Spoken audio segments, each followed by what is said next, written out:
النهارده هنعمل فطير مشلتت بطريقة فرد ما تخطرش على بال العفريت. بطريقة فرد سهلة جدا. لو انت لسه مبتدئة اول مرة تدخلي المطبخ، تأكدي مليون في المية انك هتعملي الفطير المشلتت، وكمان على الطاسة مش في الفرن، بأسهل طريقة وبأسرع طريقة.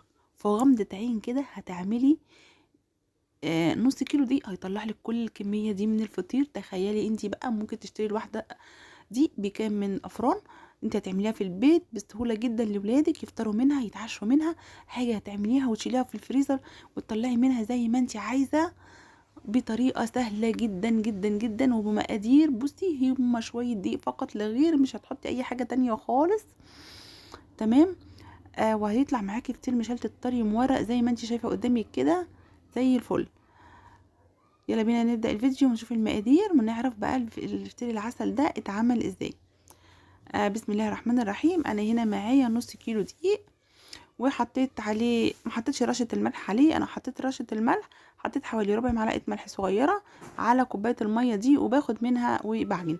هنحط الدقيق شويه شويه، الميه شويه شويه، علشان العجينه بتاعتنا ما تبص مننا ونحط ميه كتير، واحنا مش عايزين ميه كتير. يعني هنحط ما شويه شويه لحد ما تلمي معانا العجينه. عايزين عجينه طريه ومش بتلزق، بس تكون طريه قوي. تمام. العجينة دي اللي هي بيبقى ليها عرق، واحنا متفقين مع بعض ان دايما العجينة اللي ليها عرق بنحط الملح فين؟ في المية، علشان العجينة تكون عرق معايا اسرع. تمام. اللي متابع الفيديوهات معايا هيعرف ان احنا دايما بنحط الملح في المية علشان تدينا عجينة عرق اسرع. سوري. هنا انا الميه زادت مني شويه، وبعد كده حطيت حوالي كده ايه، حوالي ربع كوبايه دقيق تاني عشان اظبط ايه العجينه.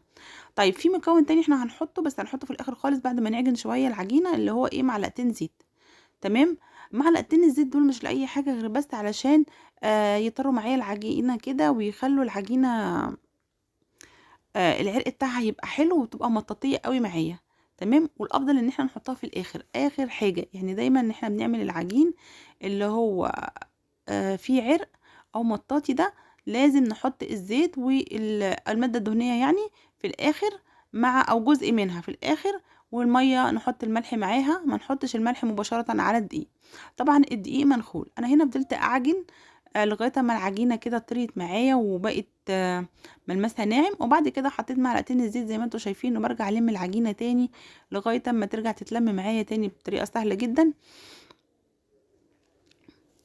تمام. بس انا هنا بقى خلاص حطيت الزيت والعجينه اتلمت معايا. هنبدا نحط العجينه زيت. تمام. هنحط على وشها شويه زيت وهنسيبها ترتاح. العجينه لازم ترتاح يا جماعه، خصوصا بتاعه العجين الفطير المشلتت لازم ترتاح. واحنا كده هنا مش حاطين اي يعني ولا خميره ولا بيكنج باودر ولا اي حاجه خالص. هي كل الحكايه ميه وملح ودقيق. تخيلي ان انت هتعملي الكميه اللي شفتيها في اول الفيديو دي بس بنص كيلو دقيق، اللي هو 10 جنيه بس. مش هتعملي باكتر من كده، وهتعملي كل الكميه دي.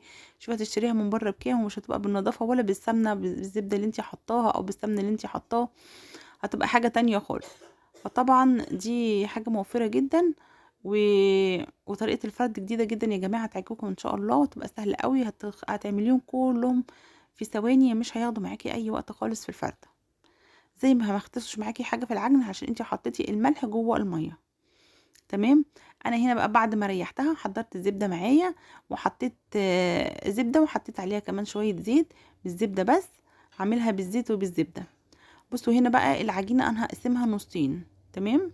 علشان اعرف افردها كويس ويبقى ايه. بصوا انا هنا بوريكي ازاي مطاطيه معايا، شايفين وناعمه ازاي العجينه، اللهم بارك، تحفه بجد. بس كده انا بقى احط هنا كده ايه، يعني رشه زيت كده على السطح اللي انا هعمل بيه، اللي انا هعمل عليه يعني. وهفرد بقى ايه العجينه دي معايا مستطيل كده طويل قوي، يعني آه سمكه رقيق جدا. تمام. هتفردي كده في العجينه على قد ما تقدري، هتحطي كده ايه شويه زيت وتفردي، هتفردي كده بالزيت، وفي الاخر احنا هنحط جواها السمنه، هنورق بالسمنه وهنفرد بالزيت. تمام. زي ما انتوا شايفين كده. اه انا هفضل افرد كده بالزيت. لو عايزة تشتغلي بالنشابة مفيش مشكلة، بس أنا مبحبش أشتغل بالنشابة في الفطير المشلتت بالذات وفي البيتزا الشرقي، لأن العجينة اللهم بارك يعني حلوة قوي، سهلة كده وفردها سهل معايا، مش محتاجة نشابة خالص زي ما انتوا شايفين كده.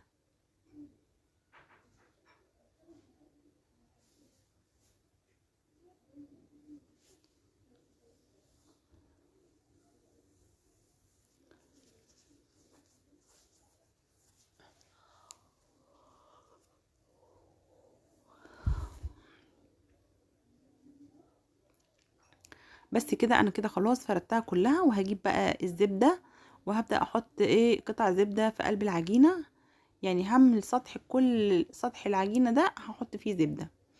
طبعا لو انت عايزة تقللي كمية عن ما انا حطاها براحتك، بس هي كده بيبقى طعمها حلو قوي. اي حاجة بقى، ممكن تحطي سمنة، ممكن تحطي زبدة، ممكن تحطي سمنة بلدي، المتوفر عندك او الموجود تحطيه.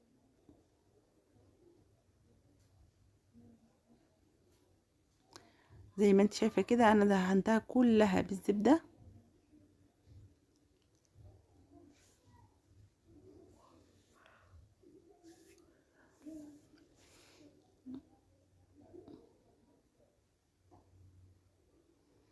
بس كده، وهبدأ الف العجينة رول.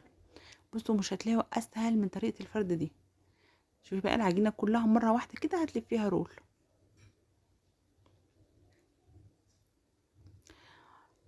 الافضل ان تكون السمنة ماسكة نفسها، يعني هنلفها رول وبعد كده نحطها في التلاجة. يعني هو صح الجو شتاء، بس برضو السمنة سايحة شوية، فهضطر ان انا احطها في التلاجة. بس مش هتاخد وقت كتير في التلاجة، يعني حوالي نص ساعة. لو في الصيف هتبقى اكتر من نص ساعة في التلاجة، علشان العجينة تتماسك وتقدري تفرديها براحتك. انا بقى هنا هقطعها، انت هتقطعي الحاجة حسب الحجم اللي انت عايزاه. شوفي انت عايزة الفطيرة حجمها قد ايه ولا سمكها قد ايه، يعني الفطيرة نفسها حجمها قد ايه، وتقطعي العجينة على حسب الايه الحجم اللي انت عايزاه. لو انت عايزة اكبر من الفطيرة اللي انا عملتها هتقطعي طبعا ايه قطع اكبر من كده. بصي انا بوريكي بعد ما بصي بوريكي هنا الرقات بتاعتها. بس احنا بقى بنعملها كده زي كورة، بعد ما هي نصين كده، بعد ما نقطعها كده من الرول، بناخد كل قطعة ونخليها ايه دايرة كده. تمام. لو مش هتعرفي تعمليها دايرة وهي كده، يبقى تحطيها في التلاجة، ولما تجمد هتبقى اسهل عليكي انك ايه تعمليها دايرة وبس خلاص.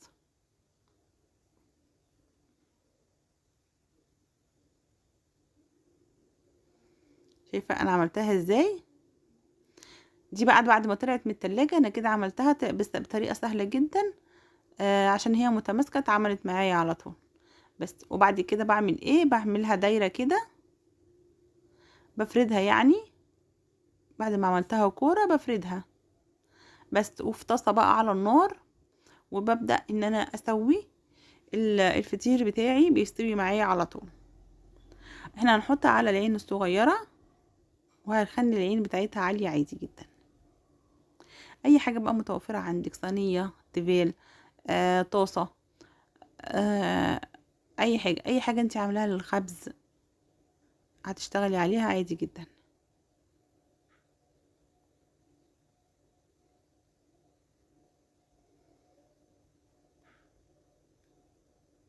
بس هو الافضل بقى انك انت تشتغلي جنب النار على طول، يعني تفردي وتحطي على ايه على الحاجه اللي انت هتسوي عليها، على الطاسه، على الصينيه، على طول، ومش هتاخد معاكي وقت خالص. تمام.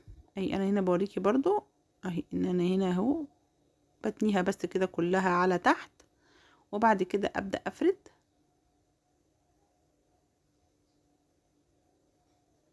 العجينه يا جماعه سهله جدا في ايديكم، بتتفرد بطريقه سهله جدا، علشان هي معجونه ده كويس، مخدومه كويس، مرتاحه كمان كويس.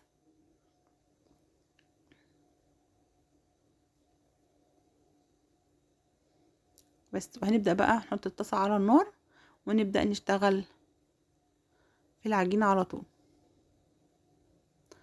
بس هتحطي هنا بقى، انا هنا بحط ايه زبده من اللي فاضت من الفرد. انت هتحطي اي حاجه، ممكن تدهني الصينيه زيت لو انت عايزه، اي حاجه هتحطيها عادي جدا، مش ضروري زبده يعني. بس هنحط اول واحدة كده معانا.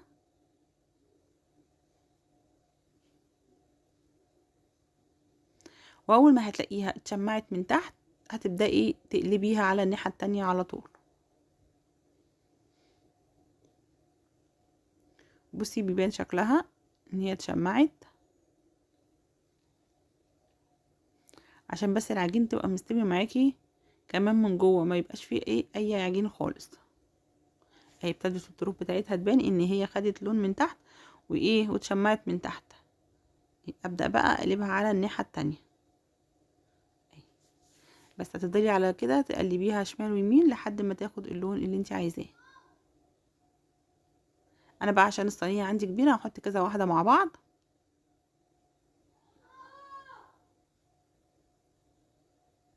ماشي، دي شكلها بقى ايه يعني، خد شكل تاني خالص غير الدايره.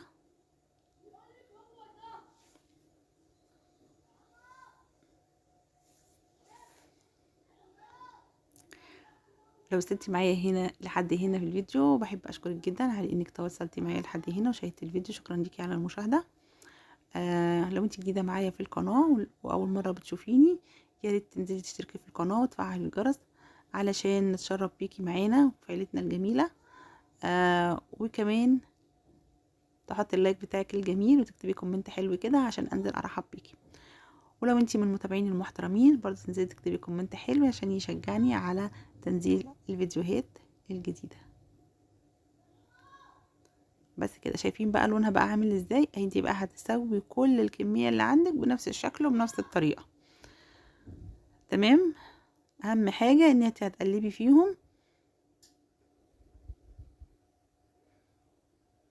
بس لغايه ما هتحطهاش على عين عالية قوي علشان ما تاخدش لون بسرعة وتبقى عجين، تبقى من جوه عجينة.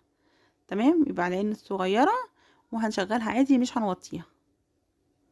انا بوريكي هنا ان هي قابة ازاي.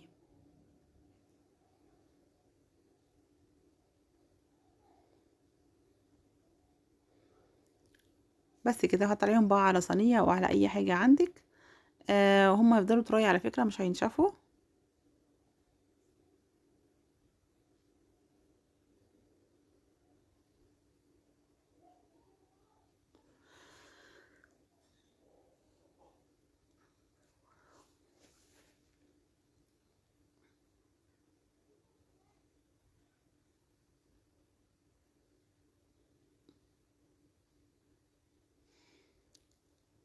بس بقى كده وهكذا هتسوي كل الفطير معاكي بنفس الشكل ده. مش هياخدوا معاكي اي حاجة كده على الطاسة من فوق. لو انت عملتيهم في الطاسة برضو مش هياخدوا وقت معاكي. لو انت عندك صينية تحطي كذا واحدة زي ما انا حطيت كده مش هياخدوا وقت معاكي خالص. بس هتعملي بنص كيلو دقيق، كمية كبيرة جدا هتحتفظي بيها في الفريزر. هتحطيها في بعد ما تبرد خالص هتحطيها في كيس البلاستيك وتطلعي منه الهواء وتربطيها كويس قوي وتشيليها في الفريزر. ولما تحبي تطلعيها هتطلعيها لغايه اما تفك خالص، وبعد كده يا اما تحطيها على النار تسخن على البوتاجاز من فوق، يا اما عايزه تحطيها في الفرن او عايزه تاكليها كده بعد ما تبرد خالص بعد ما تفك خالص مفيش مشكله. برضو هتبقى عامله زي ما يكون لسه جايه صبحه على طول.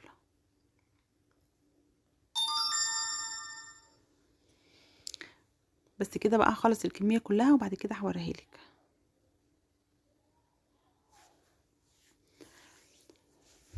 بس كده انا كده خلصت كل الكميه. شايفين الكميه قد ايه؟ ده كله بنص كيلو دقيق. انت ممكن تضاعفي الكميه او تعملي الكميه اللي انت عايزاها. كل حكايه هو دقيق بس، مش بتحطي حاجه غير دقيق وميه وملح.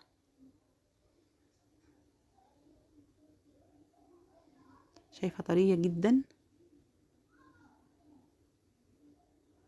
بصي بوريكي كل واحده موجوده. بصي بتتقطع بطريقه سهله. شايفه مرقه والسمنه فيها من جوه عامله ازاي.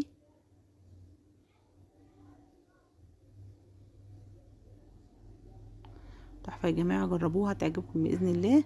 وسهله جدا وموفره، تنفع للفطار وتنفع للعشاء. ولو كمان عايزين تدوها للولاد في المدارس هتنفع جدا. شايفين فطيرة الطاسة تحفة جدا. لو عجبك الفيديو ما تنسيش اللايك والاشتراك في القناة وتفعيل الجرس عشان يوصلكم كل جديد.